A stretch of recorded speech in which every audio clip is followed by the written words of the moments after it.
अच्छा, होमवर्क दिया था क्या कुछ? Section A. क्या? सेक्शन ए। सेक्शन है। चलो आ जाओ फिर कर लेते हैं, वो डिस्कस किया या नहीं किया? हाँ सर। चलो आ जाओ फिर कर लेते हैं।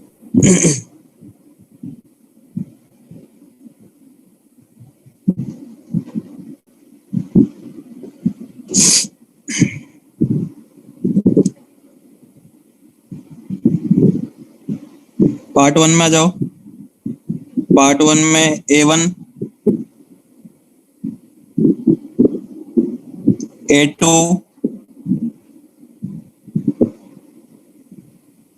A3, A4, A5, A6, 7, A8, A9, A10,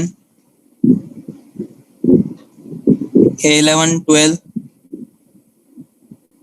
हो गए सारे?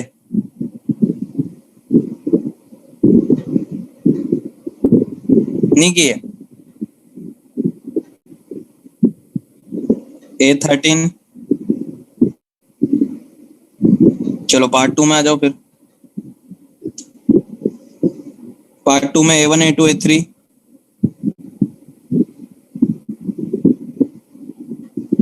A4, A5, A6, A7, A8, A9, A10, A11, 12। कोई भी नहीं पूछना इसमें? कौन सा वाला? A12 कौन सा है तुम्हारे इसमें? प्रिंसिपल, अच्छा अच्छा। देखो इस टाइप वाला करवाया तो था मैंने तुमको, लेकिन यहाँ पे अभी थोड़ा सा अपने को जो है वो यूलर फॉर्म का यूज आएगा। यूलर फॉर्म थोड़ी ना बताया अभी मैंने। बता दिया क्या? फिर तो हो जाना चाहिए था। यूलर फॉर्म क्या? ये क्या? नहीं नहीं, डिमोइवर्स थ्योरम पढ़ ली क्या अपन ने? जैसे अगर जेड क्यूब को तुम टी मानोगे तो क्या बन जाएगी इक्वेशन?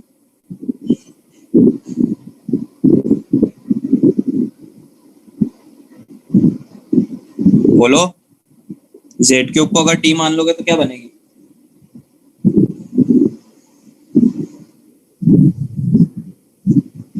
हाँ, और उसके रूट क्या हो जाएंगे?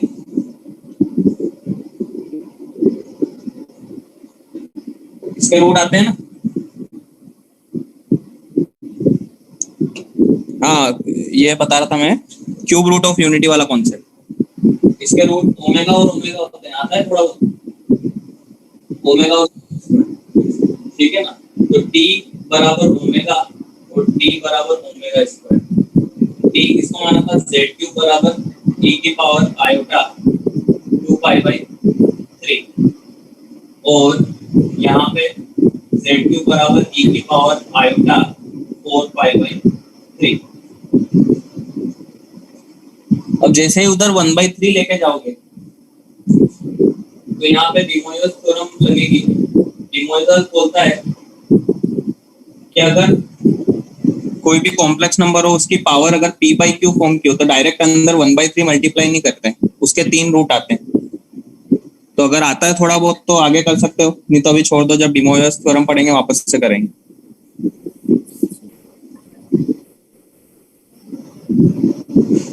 ठीक है ना? इसके भी 3 रूट आएंगे यहाँ से, इसके भी 3 रूट आएंगे, और जो आर्ग्यूमेंट आ रहा है उसमें क्या ऐड कर दोगे उन तीनों रूट्स के आर्ग्यूमेंट में?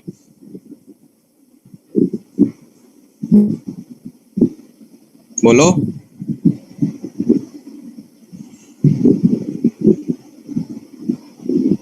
अरे आर्ग्यूमेंट, जो प्रिंसिपल आर्ग्यूमेंट के जो इंटरवल है उसको किससे बढ़ा दिया इन्होंने? 2 पाई से बढ़ा दिया। अगर मतलब पहले किसी कॉम्प्लेक्स, कोई कॉम्प्लेक्स नंबर था, उसका आर्ग्यूमेंट आ रहा था 30 डिग्री, तो अब नए जमाने में उसका आर्ग्यूमेंट क्या आएगा?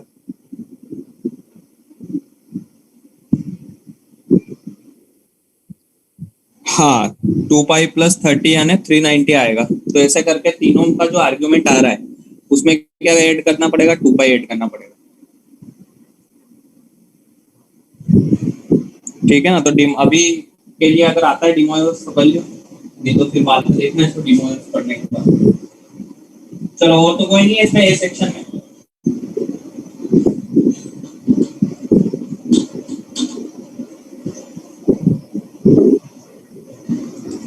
ठीक है, अब ट्रायंगुलर इनइक्वालिटी में सवाल कर रहे थे।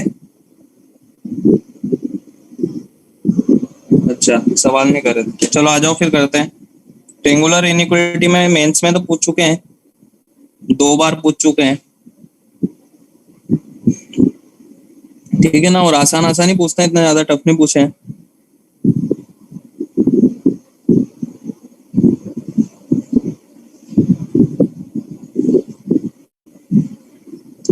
लिखो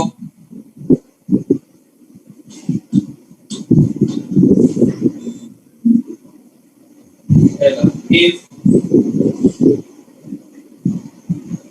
z1 equal to 3 plus 4 iota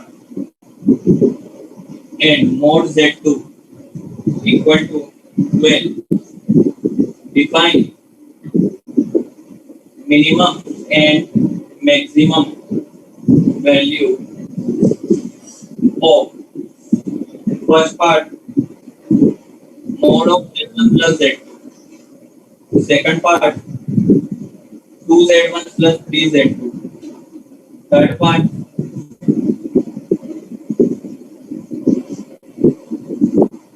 2z1 minus 5z2। करो देखें जल्दी जल्दी।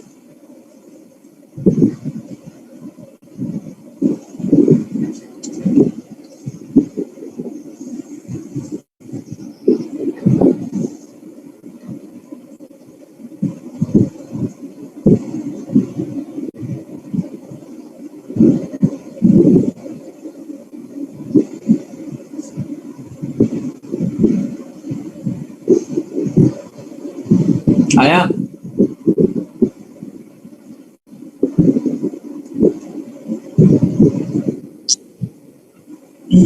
पहले वाले में खुद दिमाग नहीं लगाना, पहले और दूसरा में दोनों में नहीं लगाना। z1 प्लस z2 का मैग्नीट्यूड हमेशा कम होगा mode z1 plus mode z2 से, लेकिन ज्यादा होगा हमेशा किससे, mode z1 minus mode z2 के मोड से। z1 का मोड पता है तुमको 5 आएगा, और z2 का मोड दिया हुआ है, तो z1 प्लस z2 किसके बीच में लाई करेगा, 12 और 5 17, और इधर 12 माइनस 5 7, 7 से 17 के बीच में। दूसरा वाला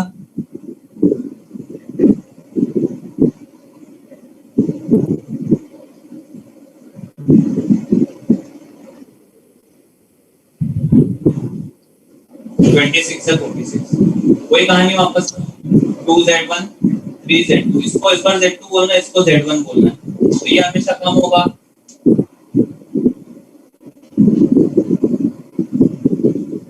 और ज्यादा होगा।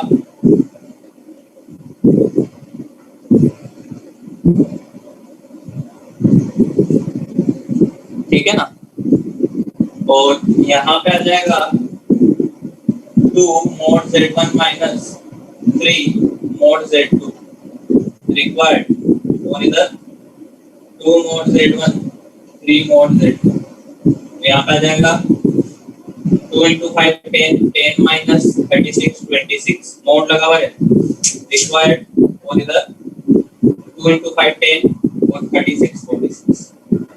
चलो थर्ड वाला बताओ।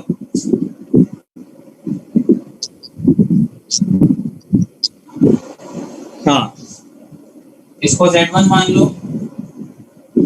और इसको z2 मान लो, क्या जाएगा,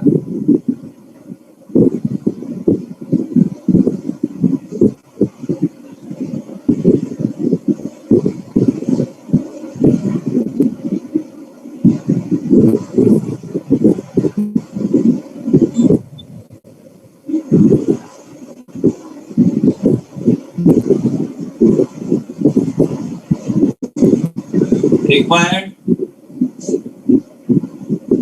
हमेशा कम होगा 2z1 5 z2, हमेशा ज्यादा होगा 2z1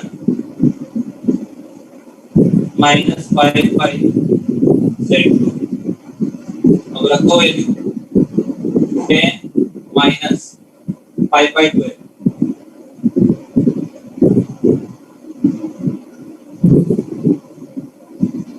और यहाँ पे 10 प्लस 5/12, यहाँ से रिक्वायर्ड आ जाएगा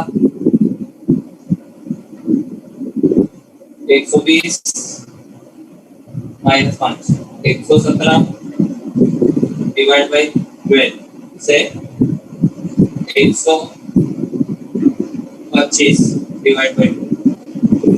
सही है ना, देख लेना एक बार 115।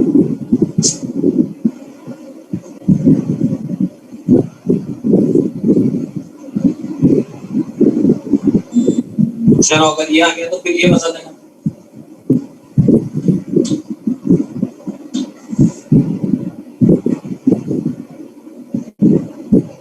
Mode of z minus 2/z equal to 1, then find range of mod z।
बताओ भाई।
तुमको लगता है वो कभी नेगेटिव आएगा मोड z?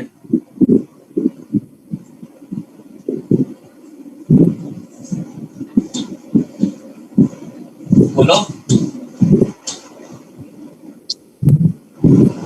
इसको बोल दो z1, इसको बोल दो z2, तो z माइनस 2/z हम जानते हैं कि हमेशा किससे कम होगा, z प्लस 2/z से, लेकिन हमेशा ज्यादा होगा mode of z minus 2/z से।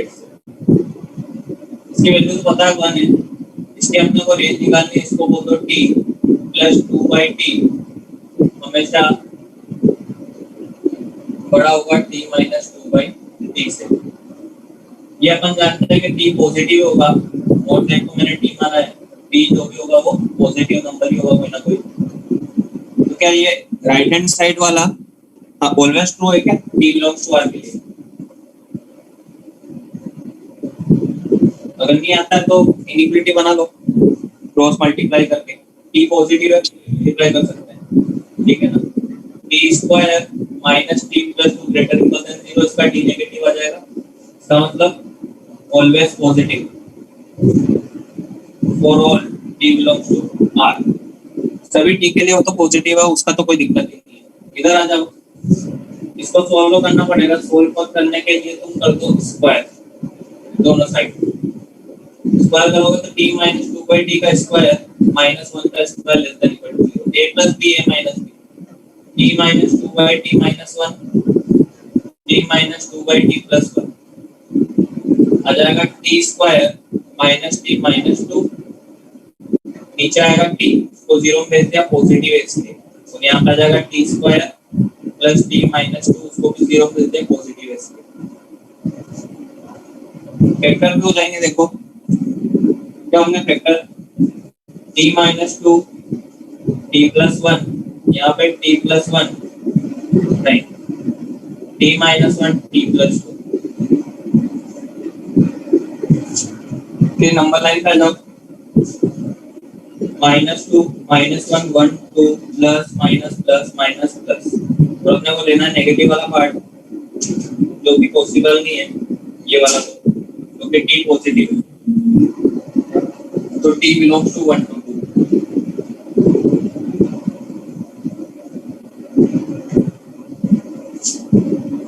उल्टा कैसे आ रहा था?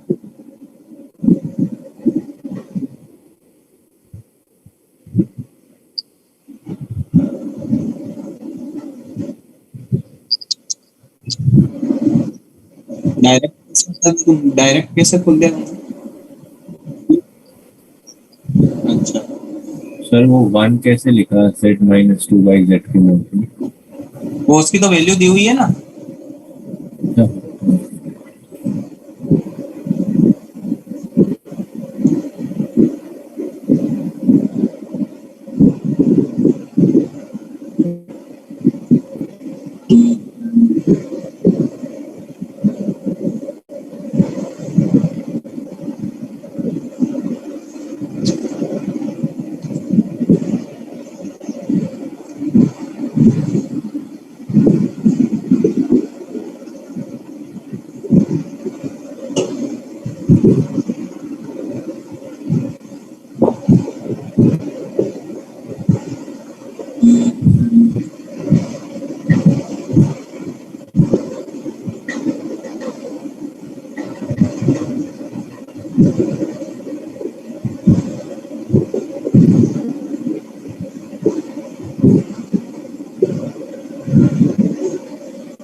हो गया।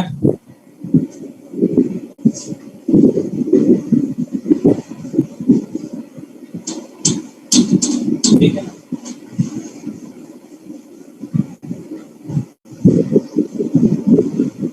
नेक्स्ट की पर geometry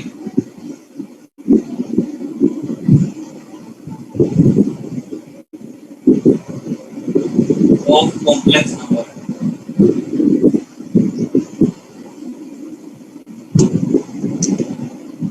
geometry of complex number, पहला पॉइंट, अगर दो पॉइंट है Z1 और Z2, इनको अगर इंटरनल डिवाइड करने वाले पॉइंट निकालना हो, कोई भी z एक रेशियो n में डिवाइड कर रहा है तो आ जाएगा m z2 n z1 divide by m plus n, ये सब तो फटाफट लिखते जाओ। और अगर एक्सटर्नल वाला निकालना है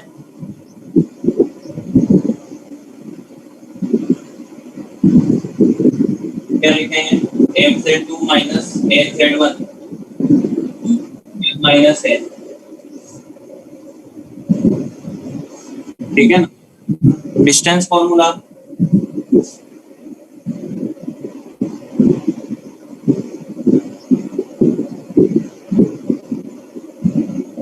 distance between two points Z1 and Z2 is mod mod z1 minus z2।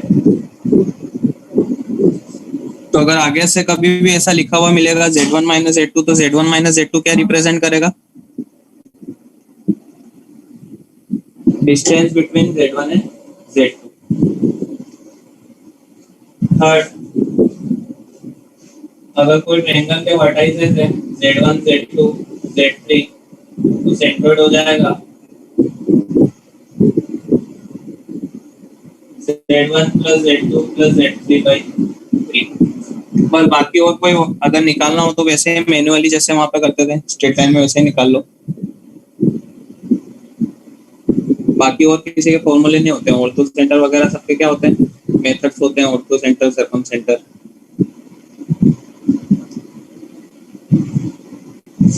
फिर mod z minus z1 mod z minus z2, ये क्या रिप्रेजेंट करेगा?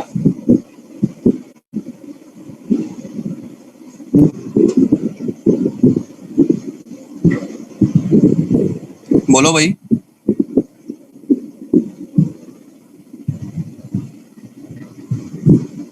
क्या कुछ भी रिप्रेजेंट नहीं करेगा? अच्छा, इसको पढ़ोगे कैसे? अगर मैं बोलूं कि हिंदी में पढ़ के बताओ लेफ्ट हैंड साइड वाले को, क्या पढ़ोगे उसको? z और z1 के बीच का distance.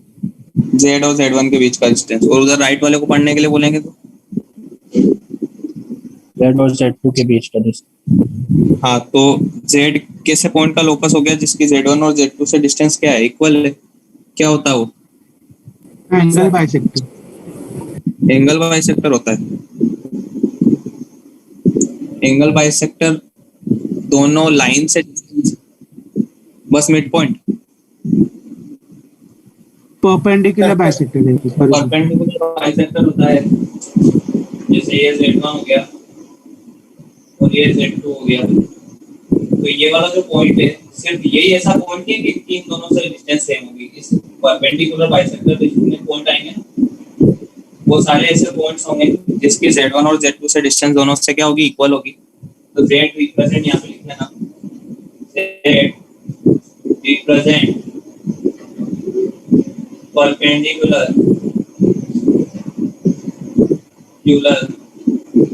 Bisector of z1 and z2।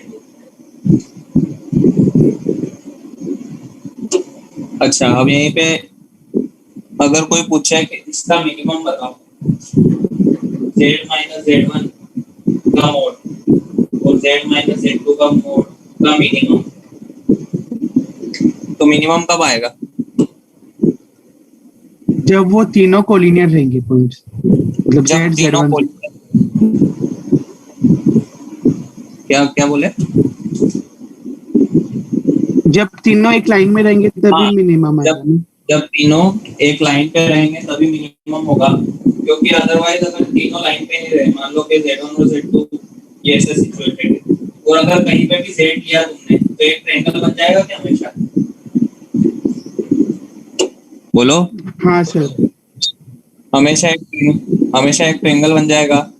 तो ट्रायंगल में दो साइड का सम, अपने को क्या चाहिए? z1 माइनस z ये होगा और ये होगा, ठीक है ना? तो इन दोनों का सम हमेशा इससे ज्यादा होगा। तो अपन चाहते हैं कि वो तो मिनिमम आए। मिनिमम आने के लिए मैं सोचूंगा कि ट्रायंगल नहीं बनने देता हूँ, और ट्रायंगल नहीं बनने देने के लिए z1 z2 और z को क्या होना पड़ेगा? Collinear. When z lies on line segment joining z1 and z1 and z2।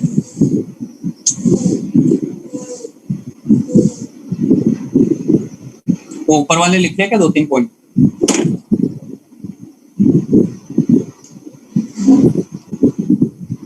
ठीक है।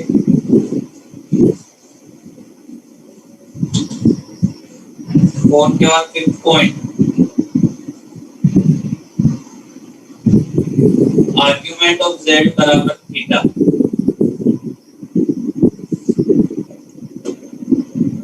तो ये क्या रिप्रेजेंट करेगा बता सकते हो?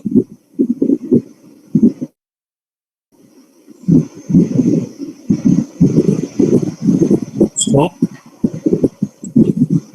क्या रिप्रेजेंट करेगा? थीटा फिक्स है।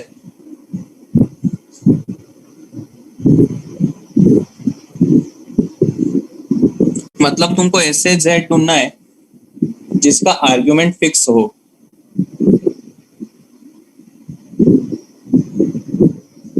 एक लाइन रिप्रेजेंट करेगा ना। अच्छा, लाइन रिप्रेजेंट करेगा। जैसे लेट सपोज मैं अभी थीटा को 30 डिग्री ले लेता हूँ, ठीक है ना, ये 30 डिग्री वाला है। तो मैं पूछूंगा इस वाले पॉइंट का आर्गुमेंट कितना आएगा, तुम्हारा जवाब क्या होगा?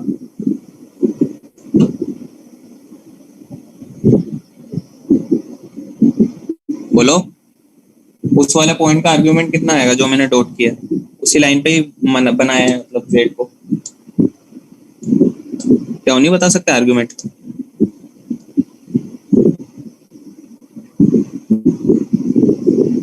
बड़ा बना। ये एक लाइन बना दी और ये एंगल है 30 डिग्री। अब मैं पूछ रहा हूँ कि ये जो पॉइंट है इस लाइन पे, इसका आर्गुमेंट क्या है?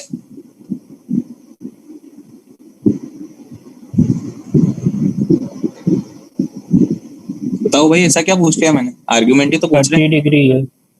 30 डिग्री। और इस वाले पॉइंट का आर्गुमेंट सेम ही रहेगा सबका आर्गुमेंट। सेम है। अच्छा, इस वाले का भी सेम रहेगा क्या? तो फिर माइनस हो जाएगा। क्या हो जाएगा? माइनस का 150 आएगा ना उसका तो। हाँ, हाँ, तो ये रेखी इक्वेशन रिप्रेजेंट करता है। हाँ, तो ये क्या रिप्रेजेंट करेगा? डायग्राम भी बना देना। ये रिप्रेजेंट रे थ्रू ओरिजिन, ठीक है। यहाँ पे ओपन लगाना। ओपन इसलिए बनाया है क्योंकि ओरिजिन का आर्गुमेंट नॉट डिफाइन होता है। ओरिजिन का आर्गुमेंट नॉट डिफाइन होता है, इसलिए वो वाला पॉइंट काउंट नहीं करेंगे। ओरिजिन से 30 डिग्री की डायरेक्शन में थोड़ा सा भी आगे निकल जाओगे तो वो पॉइंट जो भी आएगा उसका आर्गुमेंट 30 डिग्री होगा। अब इस लाइन पे भले इनफाइनाइट पे चले जाओगे तो भी आर्गुमेंट 30 डिग्री आएगा, कितना भी आगे चले जाओ।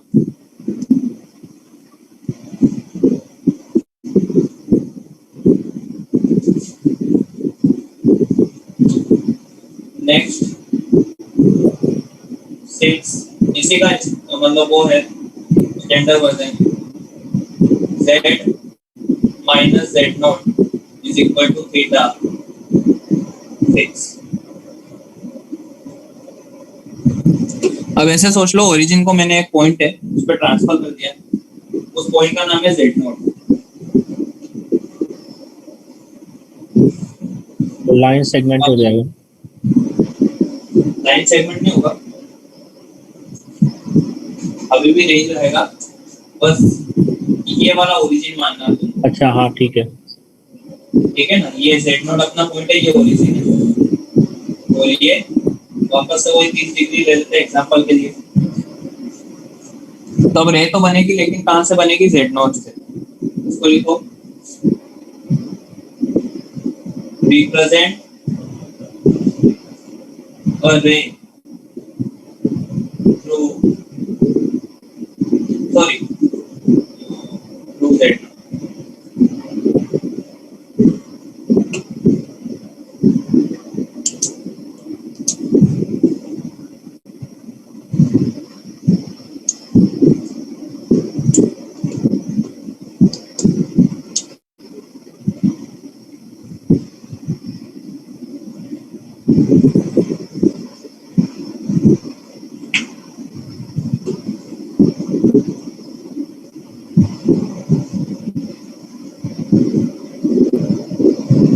हो गया?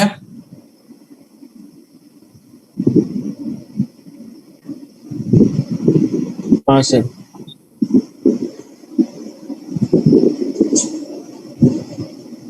Next straight line.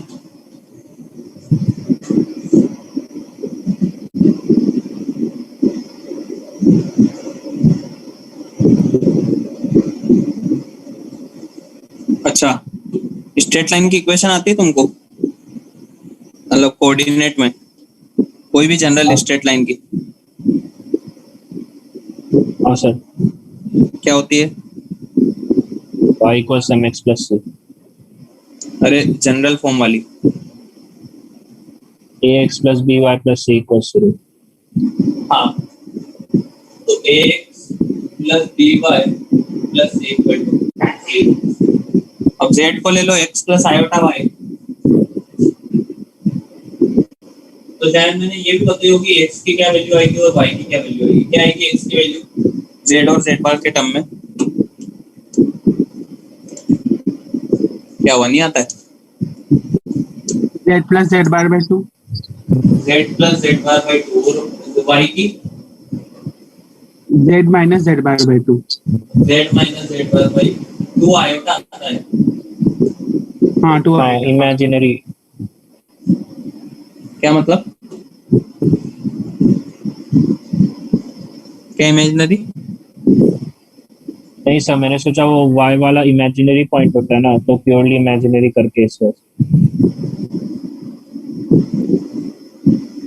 अरे y x और y की वैल्यू यहीं से निकालिए अपन ने। अगर z ये है और z बार ये है तो दोनों को अगर ऐड करोगे तो 2x आएगा। तो x की वैल्यू आ जाएगी z plus z bar by 2। ये तो पहले पता है ना। और हाँ, अगर सर, दोनों को समझा। मिक्स करोगे तो 2 आयोटा y आएगा। तुम तो अपने को y की वैल्यू निकालनी है, 2 आयोटा का डिवाइड कर दिया। अब यहाँ पे डाल दो a into z plus z bar by 2 b into z minus z bar by 2 iota plus c equal to 0। थोड़ा सा और उसको सिंपलीफाई करेंगे तो ये आ जाएगा a z plus z bar plus minus b iota. ऊपर नीचे आयोटा का मल्टीप्लाई कर दिया तो नीचे माइनस बन गया, ऊपर आयोटा आ गया। z minus z bar plus 2c equal to 0। ठीक है। अब z के कोएफिशिएंट को एक साथ लिख रहा हूँ, a minus iota b into z।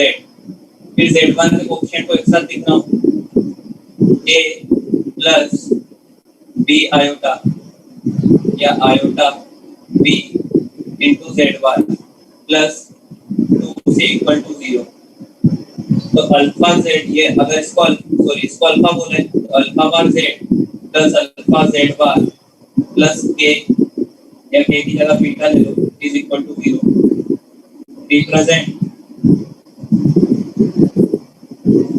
Straight line in Argand plane.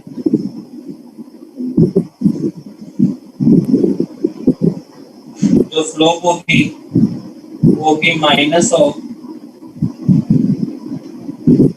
Real part of alpha divide by imaginary part of alpha. कैसे है? यहाँ पे अगर स्लोप देखोगे तो स्लोप क्या होगी, माइनस का a बाई बी। हम यहाँ कर लो रियल पार्ट ऑफ अल्फा क्या है, अल्फा का रियल पार्ट क्या है a, और इमेजिनरी पार्ट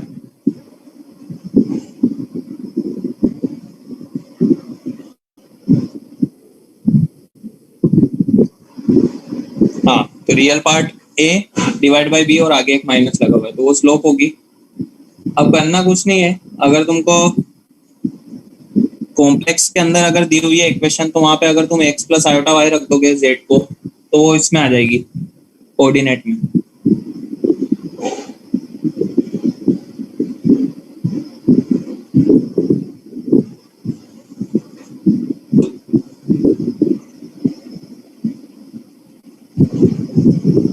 हो गया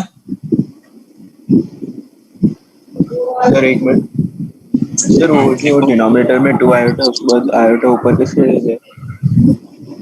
वो तो ऐसा कर दिया ना भाई, z माइनस z पर 2 आयोटा ऊपर नीचे आयोटा का मल्टीप्लाई कर दिया, आयोटा स्क्वायर माइनस बन गया तो वो यहाँ पे माइनस आ गया ऊपर आया। अच्छा समझा।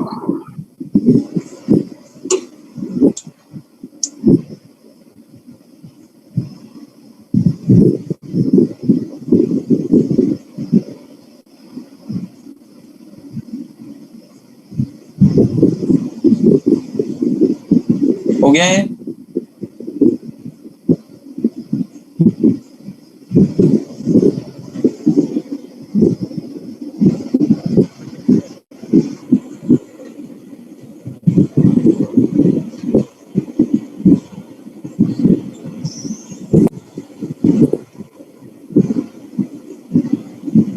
हो गया भाई? हाँ सर। चल इसके बाद सर्कल। सर हाँ सर ये जो लाइन है इसका रिप्रेजेंटेशन कैसा होगा, मतलब वो थोड़ा समझ नहीं रहा है क्योंकि वो z और z बार दोनों से जा रहा है ना, तो क्या जेड और जेड बार दोनों से आ रहा मतलब? उसमें तुम ज्यादा दिमाग मत लगाओ, अभी सवाल कैसे सॉल्व करना है वो देख लेना। ठीक है सर। ठीक है ना, बस ये याद रख लो कि हाँ ये अगर फॉर्म दिखे कहीं पे तो ये वाला जो स्ट्रेट लाइन का फॉर्म, अभी उसमें ज्यादा दिमाग लगाने की जरूरत नहीं, सवाल कैसे करना है वो मैं बता दूंगा। हाँ सर ठीक। 8 सर्कल z माइनस, पहले तो वो सेंटर वाला नॉट z बराबर 8। ठीक है ना, मतलब z ऐसे पॉइंट का लोकस है जिसकी ओरिजिन से डिस्टेंस हमेशा r है। क्या रिप्रेजेंट करेगा? Represent the circle with centre origin and radius r। तो z माइनस z नॉट बराबर r, ये क्या रिप्रेजेंट करेगा?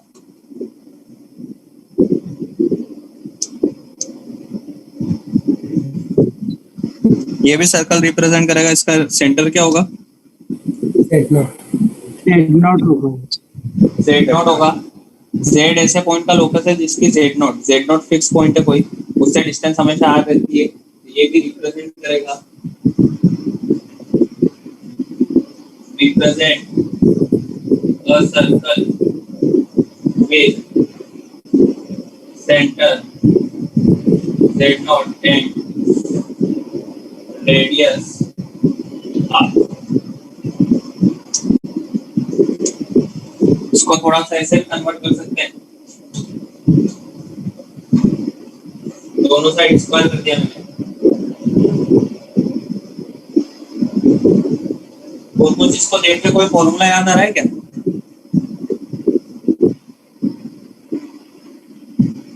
क्या z नहीं आ रहा माइनस याद? z not into z minus z not का भाग। अच्छा प्रूफ याद है।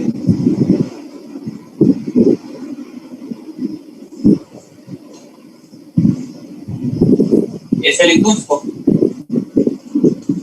हाँ सर। z z बार और minus z z not bar minus z not z bar plus z not bar is equal to r square. सबको side ले जाओ, तो z not bar plus z not z bar, तो ये बन जाएगा minus का प्लस का r स्क्वायर माइनस का z नॉट z का स्क्वायर और माइनस का नॉट z नॉट का स्क्वायर बराबर 0। ये भी कहीं पे देखने को मिले तो ये भी सर्कल की इक्वेशन है। सर लेकिन z1 माइनस z नॉट का मॉड का होल स्क्वायर तो आपने वो लिखवाया था ना, mod z1 square plus z2 square. किसका? हाँ वो इसी से का है, वही तो बनेगा, इसी का बोल रहा हूँ ना। इसका फॉर्मूला क्या होता है? Mod z1 square plus mod z2 mod z1 square plus mod z2 square minus 2 z1 z2 का, सॉरी माइनस z1 z2 का माइनस z1, यही होता है ना? हाँ सर। तो यही तो आया है। ये इसका प्रूफ है क्या? इसी मतलब वो उसका निकाला भी कैसे था अपन ने फॉर्मूला, ये ऐसे का निकाला था। ठीक है ना, जो याद रखना तुमको ये वाले दोनों फॉर्म याद रखने, ज्यादा यूज ना आएगा तो।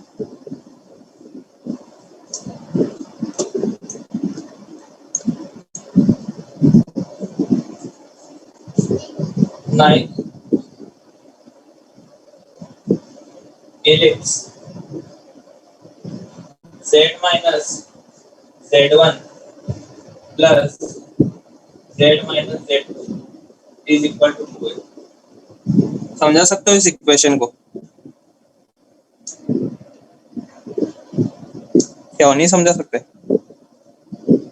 दो पॉइंट्स का डिस्टेंस हमेशा फिक्स्ड है तो उसका लोकस एलिप्स होगा मतलब वेरिएबल। बस यही है डेफिनेशन, क्लासिकल डेफिनेशन आती है इलिप्स की पूरी।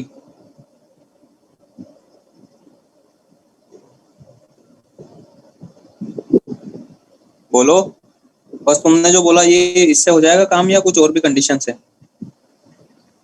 वो पॉइंट जो होगा वो कोलिनियर नहीं होना चाहिए ना उस पॉइंट। कोलिनियर नहीं होना चाहिए, हाँ ठीक है ना, कोलिनियर हो जाएंगे। जैसे लेट्स सपोज इलिप्स की डेफिनेशन क्या बोलते हैं अपन? इलिप्स ऐसे पॉइंट का लोकस है, इलिप्स ऐसे पॉइंट का लोकस है जिसकी दो फिक्स पॉइंट से डिस्टेंस का सम क्या होता है? कांस्टेंट होता है। कांस्टेंट होता है। अच्छा, अगर मैं यहाँ पे कोई भी पॉइंट लूं और अगर मैंने तुमको दे दिया कि इसके बीच की डिस्टेंस 10 है, तो बताओ उस पॉइंट की दोनों पॉइंट से डिस्टेंस का सम कितना आएगा जो मैंने बनाया अभी बीच में?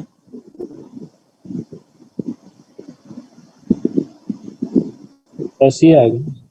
10 ही आएगा ना भाई, कहीं पे ही रख दो। अगर यहाँ पे लोगे तो भी 10 आएगा, यहाँ पे रखोगे तो भी 10 आएगा, यहाँ पे लोगे तो भी 10 आएगा। तो इलिप्स की डेफिनेशन के अकॉर्डिंग तो ये वाला भी पार्ट आना चाहिए इलिप्स की डेफिनेशन, मतलब ये वाला भी कवर होना चाहिए इलिप्स का जो भी बनता है फिगर उसमें, लेकिन ये थोड़ी ना कवर होता है।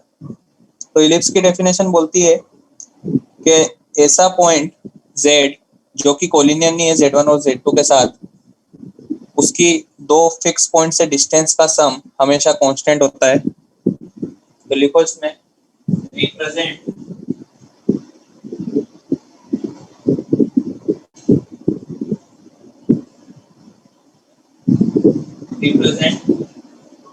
ellipse with, अच्छा फोकाई क्या होती है इसमें?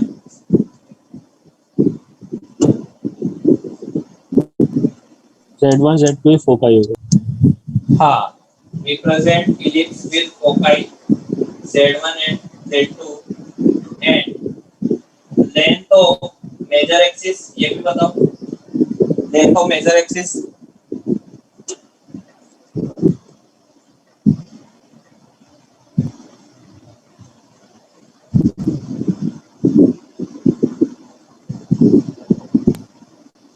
क्या नहीं बता, लेंथ ऑफ मेजर एक्सिस 2 है। इधर राइट साइड में जो लिखा होता है वो मेजर एक्सिस की लेंथ होती है 2 है। ब्रैकेट में लिखना mod z1 minus z2, ये हमेशा छोटा होना चाहिए 2a से, तो ही इलिप्स बनेगा, तो ही इलिप्स बनेगा, अदरवाइज नहीं बनेगा। अगर इक्वल हो गया, अगर इक्वल हो गया दोनों के बीच, दोनों पॉइंट के बीच की डिस्टेंस और 2 है, तो फिर बन जाएगा लाइन सेगमेंट ये वाला। ऐसा क्यों होगा वो भी देख लो। अच्छा, Z1 और Z2 दोनों फोकाई के बीच की डिस्टेंस आती है क्या तुमको?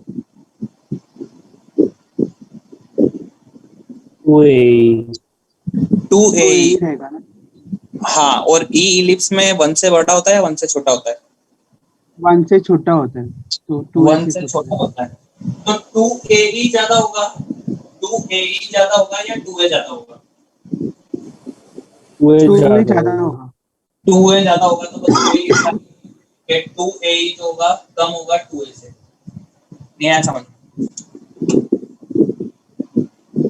समझा सर।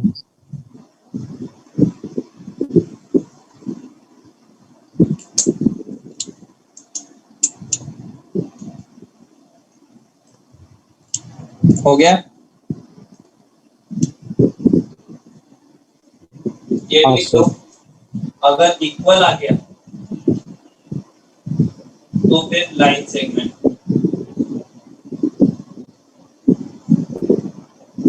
लाइन सेगमेंट ये वाला अगर इक्वल आ गया तो फिर एलिप्स नहीं बनेगा, लाइन सेगमेंट बनेगा जो अपन ये पॉइंट चेक कर लेते हैं।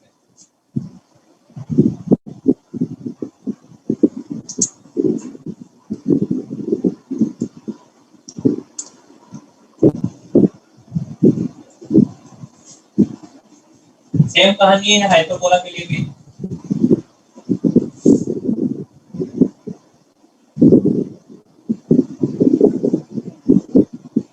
z minus z1 minus z minus z2 का मोड ये हो गया 2a।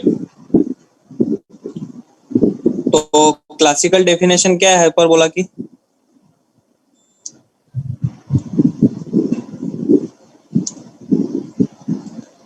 क्या नहीं आती क्लासिकल डेफिनेशन?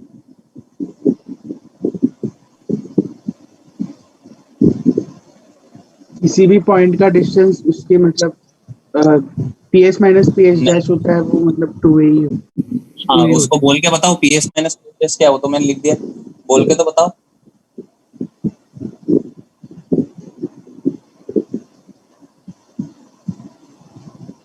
बोल के बताओ कि ये ऐसे पॉइंट का लोकस होता है, ऐसे करके बोल के बताओ।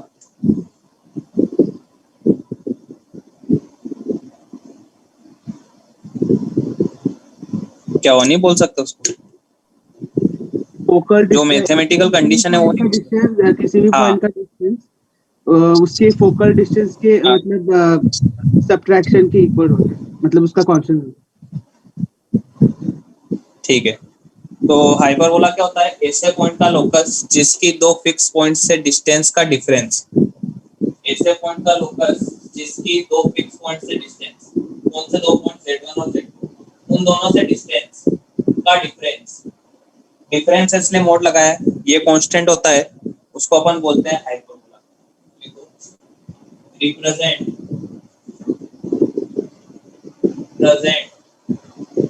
Hyperbola with foci z1 and z2 at length। तो क्या होता है उसमें? Transverse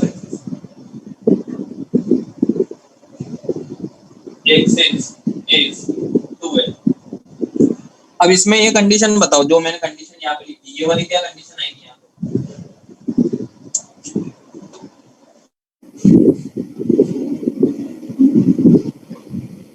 greater than 2a। वही कहानी है हाइपरबोला में, दोनों फोकाई के बीच की डिस्टेंस क्या होगी? 2ae।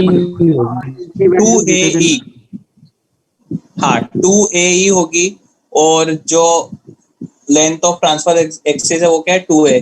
तो कौन सा ज्यादा होगा तुम्हारे हिसाब से? 2ae ज्यादा होगा या 2a ज्यादा होगा? e ग्रेटर देन 1 होता है इसमें।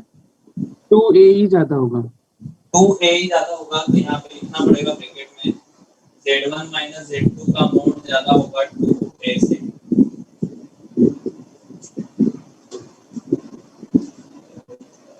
इसमें भी अगर इक्वलिटी आ गई तो वो फिर बन जाता है पेयर ऑफ रेंज। कैसे? देखो अभी बाद में लिखना ना, पहले देख लो कैसे। इक्वलिटी वाला केस बता रहा हूँ, ये z1 ये z2, ये वाला पॉइंट लिया मैंने, और इन दोनों पॉइंट के बीच की डिस्टेंस अभी 10 है। अच्छा, उस पॉइंट की दोनों पॉइंट से डिस्टेंस का डिफरेंस कितना आएगा ये बता सकते हो?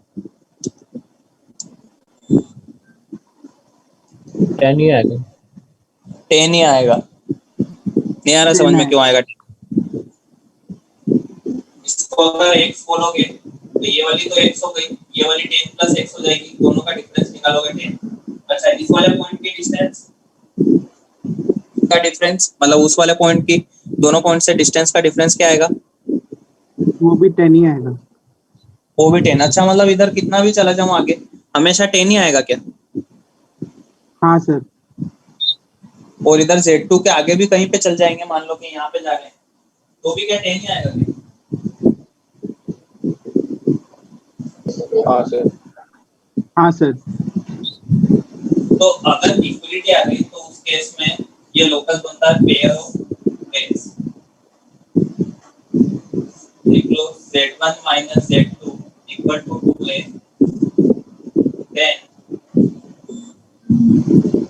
locus will be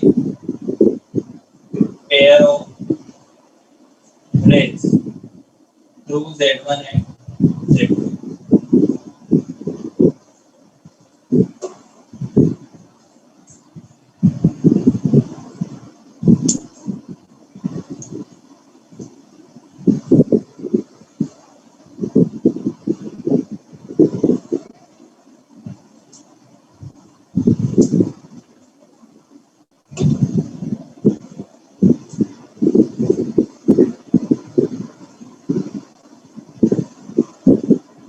हो गया?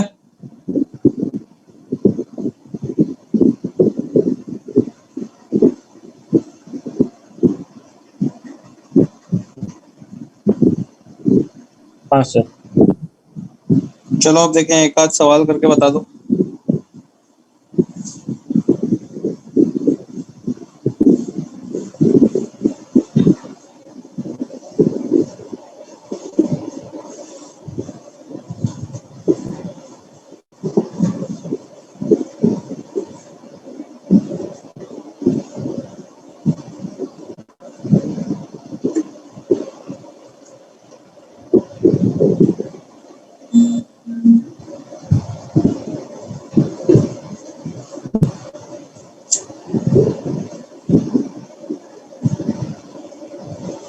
पहला स्केच में find area bounded by curve argument of z बराबर pi by 3, argument of z 2 pi by 3 and argument of z minus 2 minus 2 root 3 iota equal to pi.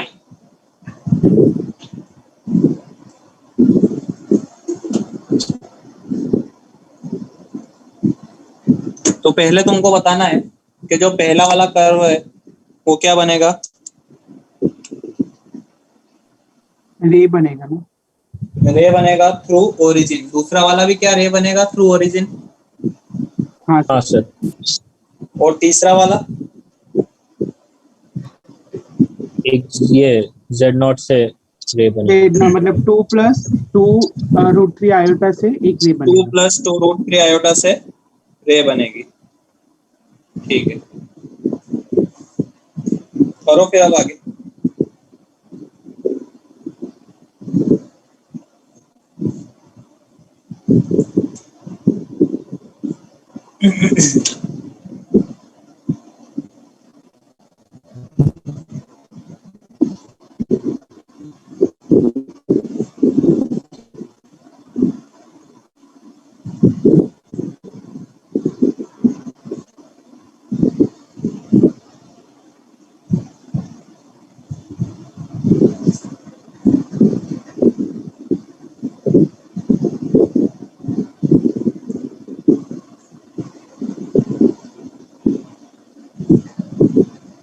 नहीं निकला।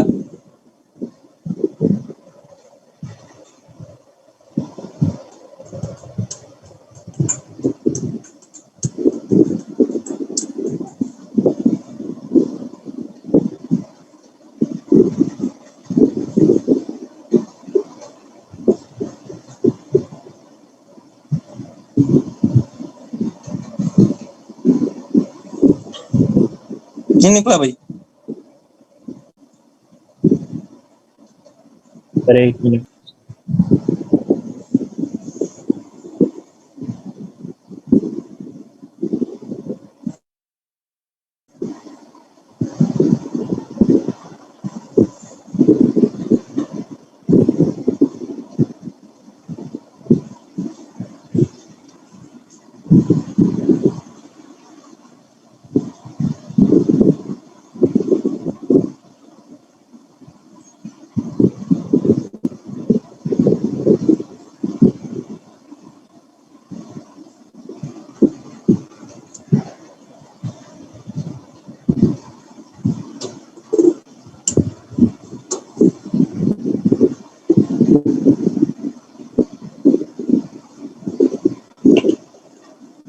√3।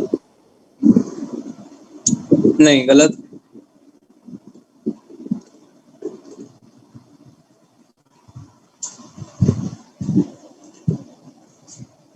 पहला वाला रे बनेगी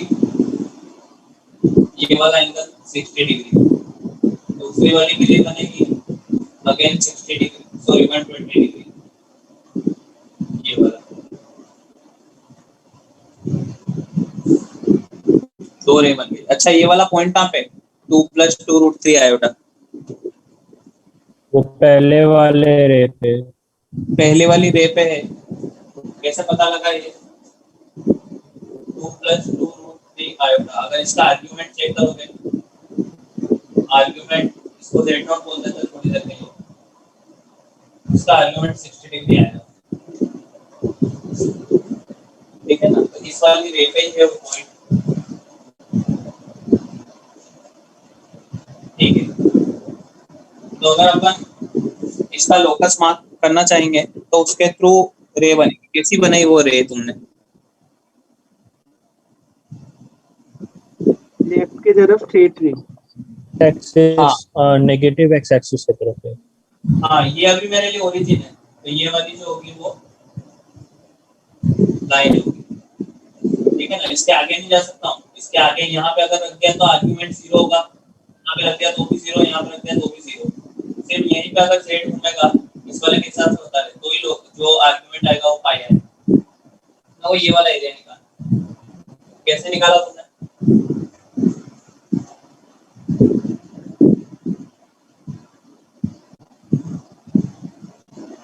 सर वो वाला पॉइंट तो हमें पता ही है ना, 2,2√3। 2,2√3। तो क्या इसको बता सकते हो ये क्या होगा सिमेट्री से? -2,2√3। क्या इक्विलेटरल ट्रायंगल बनता है? सोचो एक बार।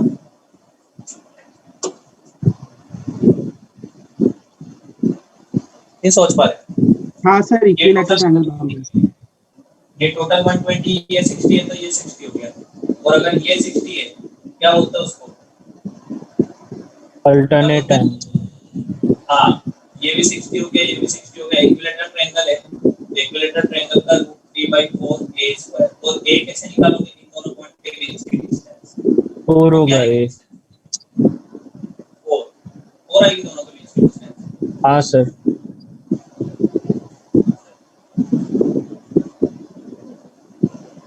एरिया आ जाएगा 4√3 आएगा। 4 × 16 4।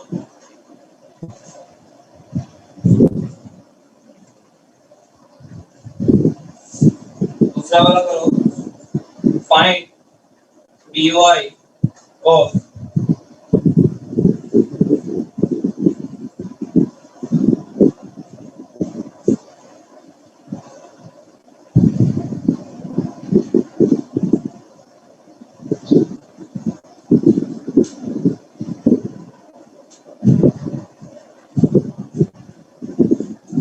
निकालो, देखे पॉइंट ऑफ इंटरसेक्शन दोनों का।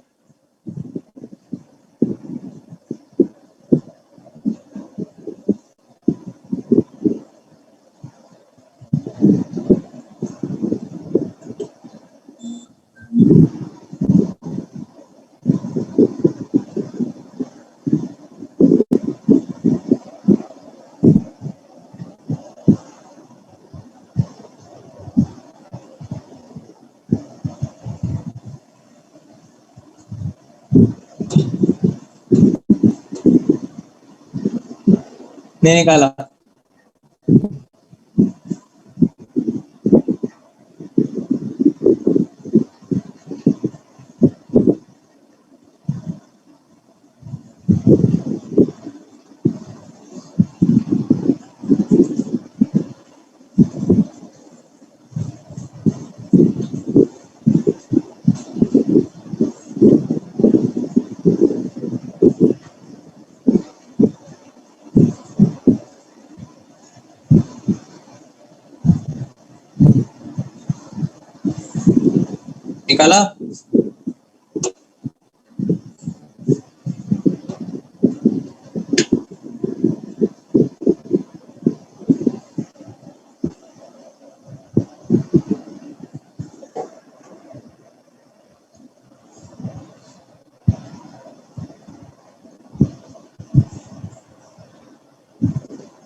नहीं निकाला अभी तक। क्या पूछ लिया ऐसा उसमें? दो रे बनानी और इंटरसेक्शन निकालना।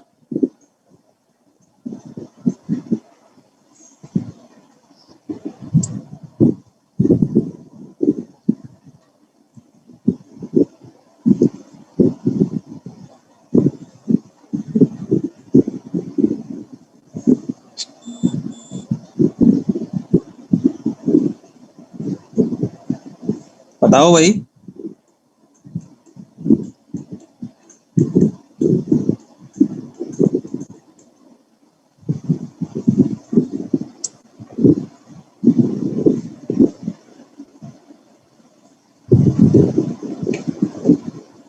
सर हो ही नहीं रहा इंटरेस्ट। हाँ तो कोई भी इंटरसेक्शन नहीं आ रहा है, ऐसा बोलना चाहिए। पहली वाली रे बनेगी, कहाँ से बनेगी? 0,1 से नीचे तक जीरो कोमा 0,1 से नीचे तक जाएगी। ये रही जीरो, ये रहा 0,1 और ये रही वो अपनी रे।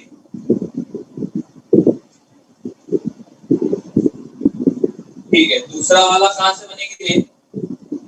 -2,3 से। -2,3। एक्स में -2, वाई में 3। ये वाई में 1 है तो यहाँ पे कहीं पे होगा और यहाँ से बनेगी रे। और कितने डिग्री के एंगल पे बनाना है? 45। 45। तो ये वाली हो रही होगी।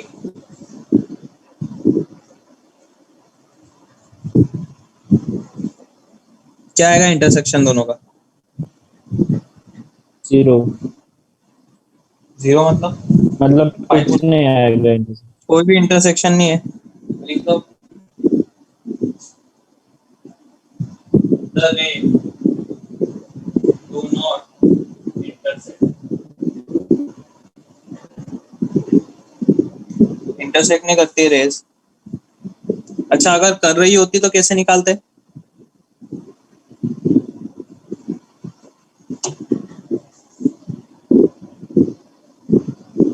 मतलब बोलो। उसका तो इक्वेशन मालूम ही है ना हम लोग को, जो सबकी y दोनों एक्सिस की पे है। इक्वेशन। चलो वो तो अगर कहीं और पे भी होती तो नहीं लिख सकते थे क्या इक्वेशन? जहां से तो निकल लिख रही है वो सकते पॉइंट तो थे। पता ही होगा। हाँ, और जहां हम से लोग को निकल रही है वो पॉइंट पता होगा। हाँ, और एंगल भी पता होगा, स्लोप भी पता होगी। नहीं आ जाएगी इक्वेशन? आ जाएगी सर। Sketch the reason. ये वाला करो। Argument of z -1 minus iota greater equal than 5/3।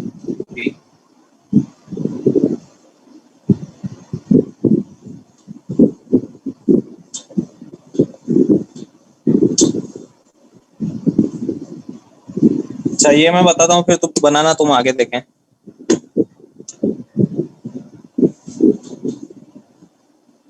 Sir हाँ सर पिछले क्वेश्चन में ही वो जो दूसरी रे है, अगर उसका हम लोग को मतलब वाई इंटरसेप्ट टाइप कुछ निकालना पड़ता, मतलब वो वाई एक्सिस पे कहाँ पे कट कर रहा है, तो फिर वो कैसे हाँ, निकालते इस इक्वेशन से?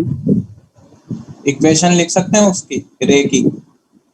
हाँ कैसे? वो पॉइंट पता है कहाँ से पास हो रही हो? हाँ, -2,3 से पास हो रहा -2,3 से। और स्लोप पता है उसकी? है। हाँ, तो बस लिख दो इक्वेशन और y x 0 डाल देना उसमें। कैसे सर, मतलब इसमें अरे 2,3 एक पॉइंट पता है, स्लोप पता है, तो इक्वेशन लिखना नहीं आती तुमको? स्ट्रेट लाइन की इक्वेशन ना? हाँ। हाँ ठीक है सर, समझो।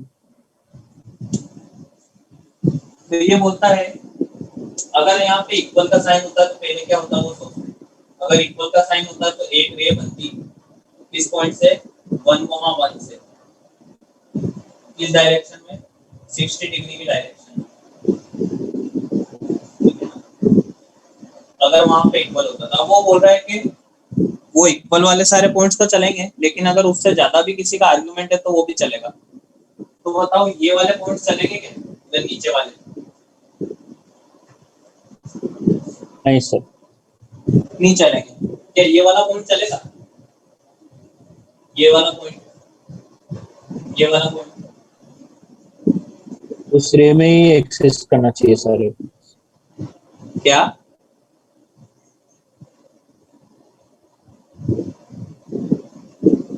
अरे वो पॉइंट चलेंगे कि नहीं चलेंगे ये बता दो बस। नहीं चलेंगे। क्यों नहीं चलेंगे? उनका आर्ग्यूमेंट 60 से ज्यादा आएगा या कम आएगा?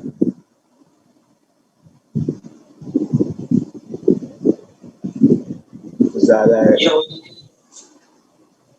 ये तो बोल रहा है कि ए से जेड बताओ जिसका 1 कोमा सॉरी ए से जेड बताओ जिसका आर्ग्यूमेंट क्या हो 60 से ज्यादा हो। क्या चलेंगे ये ना वाला सर? चलेंगे? सारे पॉइंट चलेंगे, ये वाला सारे चलेंगे।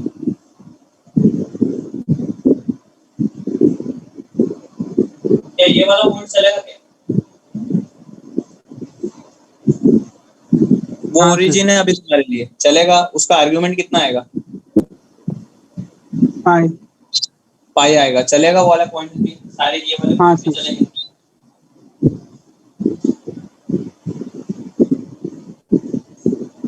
लेकिन जैसे इसके नीचे आएंगे वो पॉइंट चलेंगे क्या?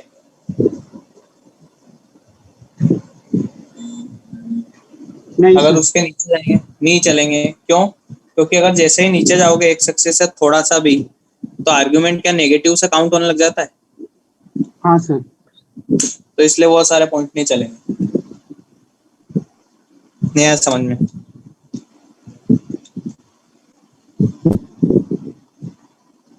बोलो। समझा सर। तो फिर ये वाला मान करो, देखिए आर्ग्यूमेंट ऑफ जेड जेड -1 -2 आएगा माइनस आएगा -2 लेस देन π/4। मॉड्यूलस भी लगा हुआ है, ध्यान रखना।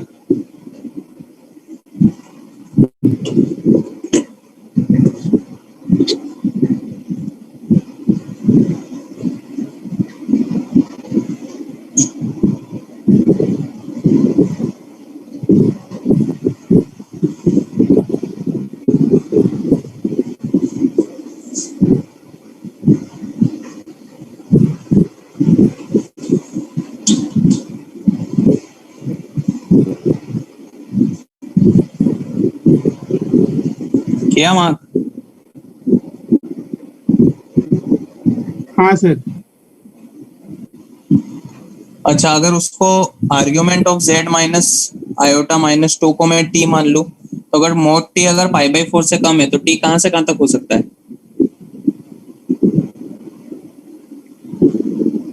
क्या सर? अगर इस पूरे अंदर वाले को टी मान लूं तो ये मोड टी तो लिखा हुआ है, तो टी कहां से कहां तक हो सकता है? मोड टी अगर π/4 से कम है तो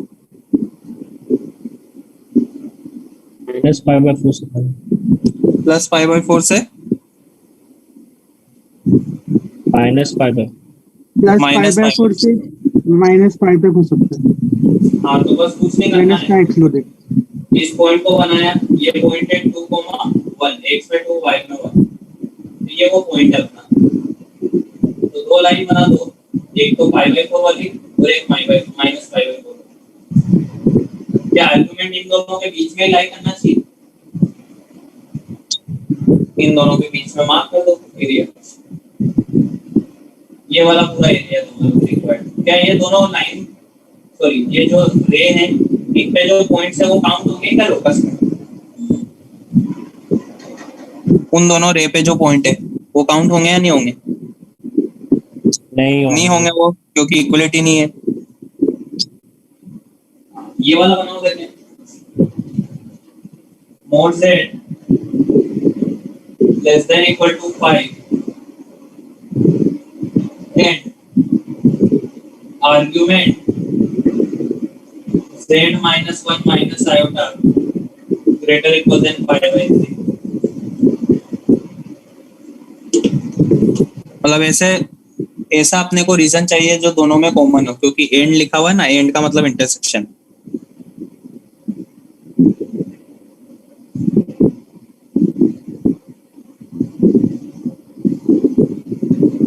सर सर वो उसके -π/4 के आगे भी जाएगा ना, मतलब -π तक? वो सेकेंड वाला समझा नहीं। क्यों जाएगा उसमें? आर्गुमेंट किसके और किसके बीच में लाई करना चाहिए?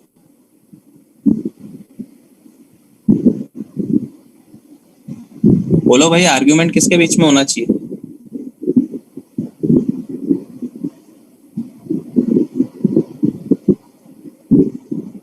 पाई बाय 4 से छोटा बोला ना आपने? पाई बाय 4 से छोटा बोला है या क्या लिखा है? देखो उसको पढ़ो।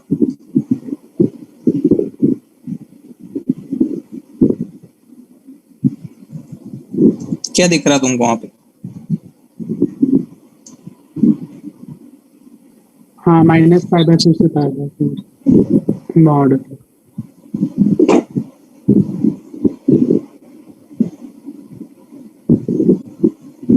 बना लिया ये?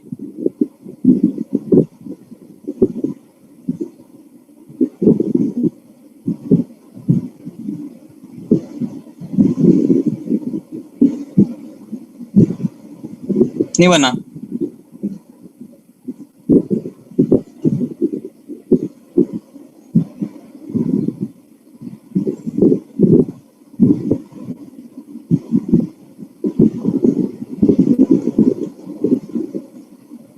नहीं बना भाई अभी तक?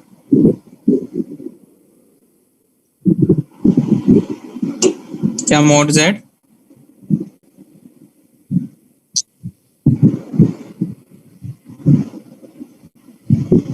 उसको मार्क नहीं कर पाए? Mod Z less than equal to 5 को क्या बनेगा वो?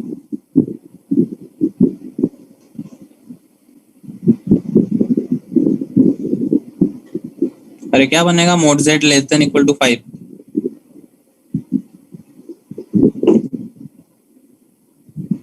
अच्छा, इक्वलिटी होती तो क्या बनता? सर्कल बनता। अच्छा, इस सर्कल बनता तो अभी कुछ अलग बन जाएगा या क्या होगा? अंदर वाला। अंदर वाला पार्ट बनेगा, पर बाकी तो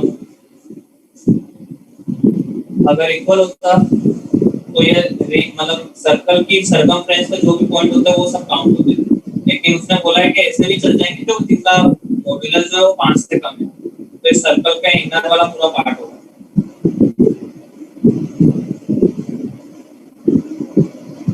फिर ये वाला 1,1 से रे बनेगी, ये 1,1 और 1,1 से रे कैसे बनाओगे? पहले तो एक पाई बाय 3 वाली लाइन ड्रॉ करो, ये पाई बाय 3 वाली रे। तो वो बोल रहा है कि जो आर्ग्यूमेंट होना चाहिए वो पाई बाय 3 से ज्यादा होना चाहिए, तो अभी बनाया था एक ऐसा। तो क्या ये वाला सारे पॉइंट काउंट होंगे लेफ्ट साइड वाले? हाँ सर। क्या है दोनों का कॉमन पार्ट?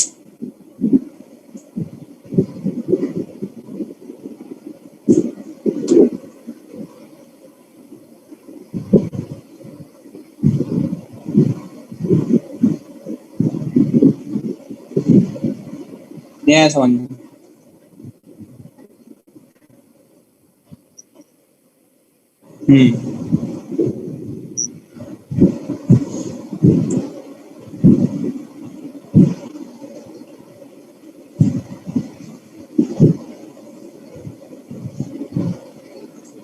एरिया निकाल सकते हो उसका? अगर बोले कि वो शेड मतलब दोनों के कॉमन जो पार्ट है उसका एरिया बताओ, निकाल सकते हो एरिया? है कोई तरीका तुम्हारे पास?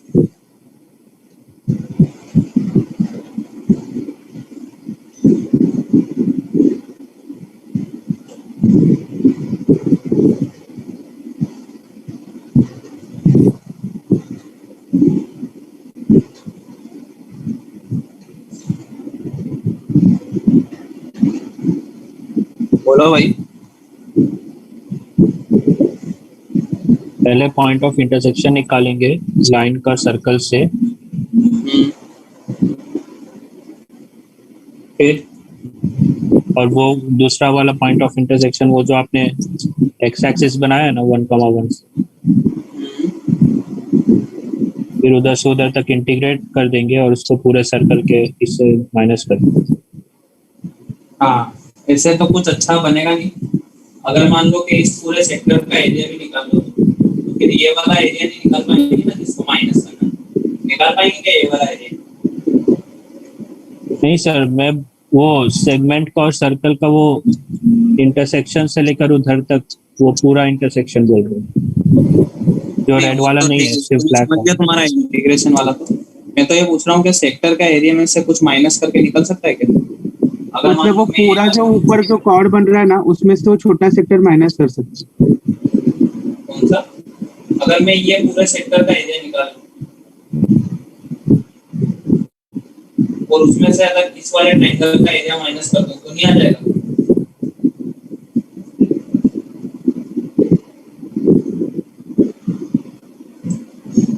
नहीं, ये जरूरी नहीं है कि ये ओरिजिन से पास हो रही है, ये गलत assumption है।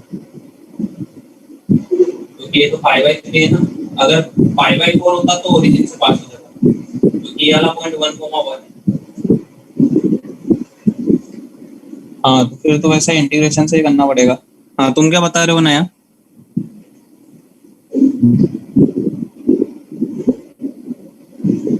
बोलो, कुछ है तरीका नया तो।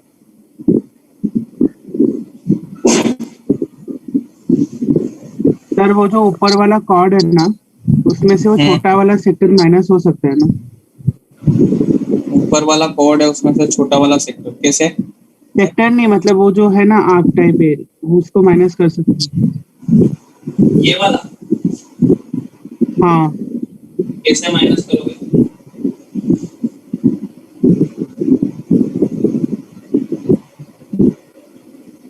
कैसे माइनस करोगे इसको?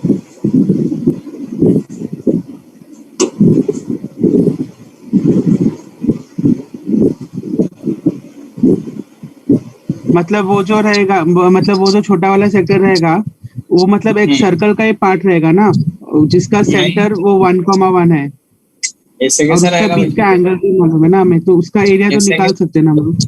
अरे कैसे कैसे रहेगा वो सर्कल का पार्ट?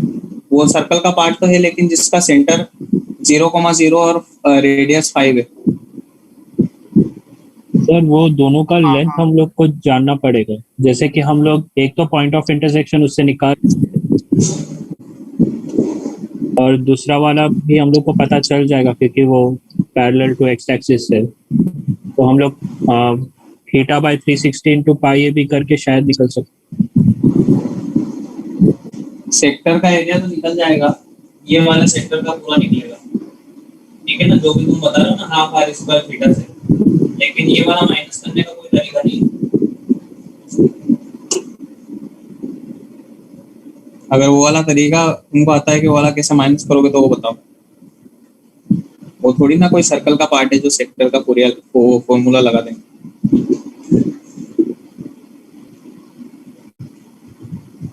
इंटीग्रेशन से ही करना पड़ेगा। आसान तब हो जाएगा जब सर्कल का सेंटर और रे एक ही पॉइंट से पास करे, मतलब जो रे है वो सर्कल के सेंटर से पास करे, तो फिर अपन निकाल सकते हैं। बाकी अदरवाइज तो फिर अभी इंटीग्रेशन से ही करना पड़ेगा।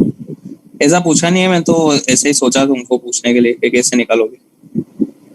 पूछेंगे तो डाटा तो अच्छा ही बनाएंगे। इस केस में इंटीग्रेशन से भी कैसे करेंगे सर? इंटीग्रेशन से तो हो जाएगा ना। इंटीग्रेशन से तुम पहले सर्कल की इक्वेशन लिख लो। सबसे पहले सर्कल की इक्वेशन आ जाएगी x² + y² = 25। फिर देखो इस पॉइंट से ये वाला पॉइंट निकालना पड़ेगा। ये वाला पॉइंट कैसे निकालोगे? x² + y² = 25 में y की वैल्यू 1 रख दे। जैसे y की वैल्यू 1 रखोगे, x की वैल्यू आ जाएगी ±√24, ये वाली हो जाएगी -√24। डाटा अच्छा नहीं है बिल्कुल भी, मैं तो तरीका बता रहा हूँ। √24,1 -√24,1। तो अब इंटीग्रेट कर देंगे, माइनस के √24,1 से ये वाला भी निकालना पड़ेगा। ये वाला कैसे निकालोगे? इस सर्कल और इस लाइन y - 1 बराबर y/3 यानी √3 × x - 1। बहुत ही बेकार डाटा है, तो इसमें तो मतलब हालत ही खराब हो जाएगी। देख रहे हो, समझ रहे हो? उस पॉइंट का इंटरसेक्शन निकालने में भी √3 वगैरह आ रहा है। हाँ, ठीक है ना। बाकी तरीका क्या रहेगा वो बता देता हूँ। अगर चाहिए ये वाला पॉइंट निकालना पड़ेगा। वो वाला कैसे निकलेगा? इस लाइन को इस सर्कल के साथ फॉलो करके ये वाला पॉइंट आ जाएगा, फिर इंटीग्रेट कर देंगे 1 तक, नहीं यहाँ से यहाँ तक, तो उसमें तो ये वाला पूरा एरिया आएगा। फिर माइनस करना पड़ेगा ये वाला एरिया और ये वाला एरिया। बहुत कॉम्प्लिकेटेड है वो।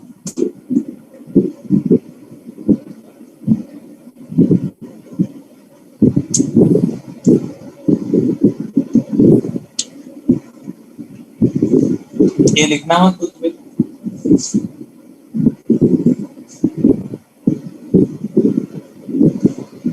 चलें आगे। हाँ सर। हाँ सर। चलो ये वाला मार्क करो, देखते हैं।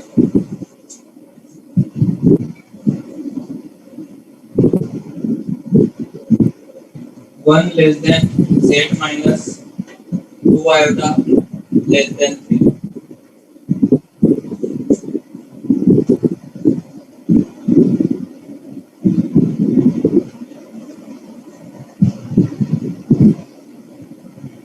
क्या बनेगा ये?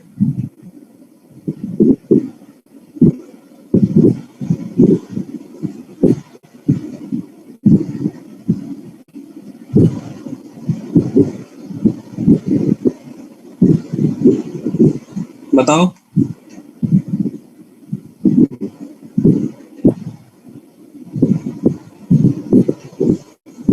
सर मतलब लेस देन 3 के साथ लिखेंगे तो एलिप्स बनेगा, ग्रेटर देन 1 के साथ लिखेंगे तो हाइपरबोला बनेगा। हाँ हाइपरबोला, वन मर्जी से। ये क्या बनेगा पहले तो ये बता दो।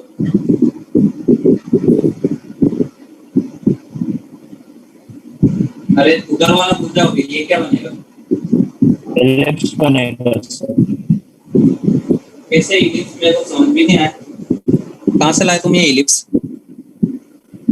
नहीं सर नहीं, क्या बनेगा वो?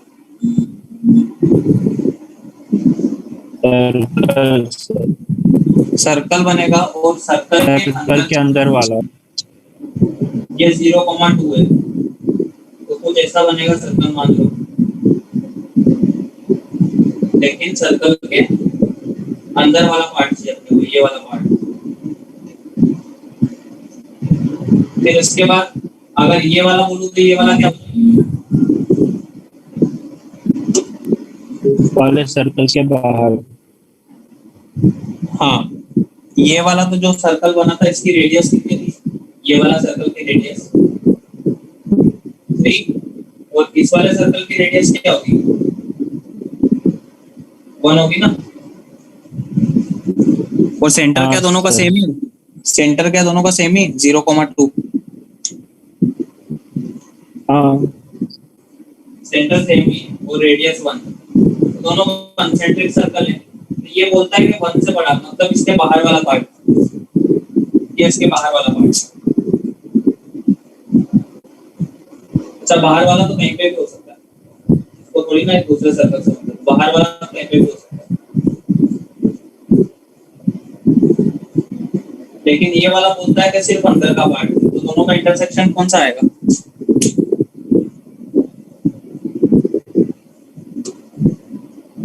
क्या आएगा इंटरसेक्शन?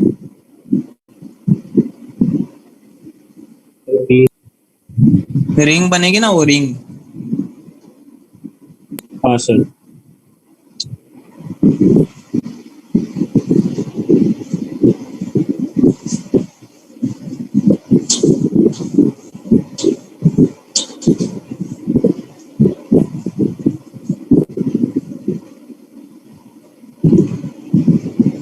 चलो देखते हैं, ये वाला करते हैं। Consider line 1 plus iota z minus 1 minus iota z bar plus 2 iota equal to 0। Find distance of 2 iota from given line।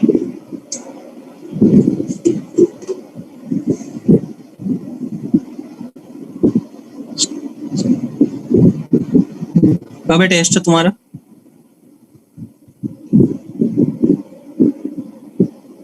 दो से 5। ठीक है, बस ये करते हैं।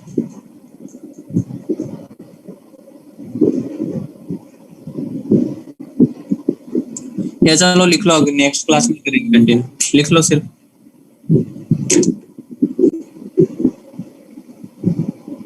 लिख लिया? तो क्वेश्चन लिख लिया। हाँ, क्वेश्चन लिख लो बस।